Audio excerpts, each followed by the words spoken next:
Miho, pag ikaw nahulog dyan. Sige.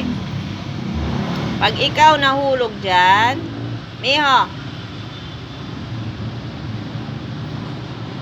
Ang kulit mo, ba't ka nakaakyat dyan?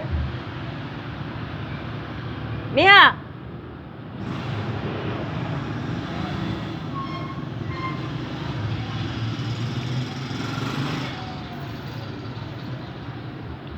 Ang kulit. Yan mo yung isa dyan. Parusa niya yan. Pinapakain na nga. Nangangat-ngat pa ng kung ano-anong mga gamit dyan.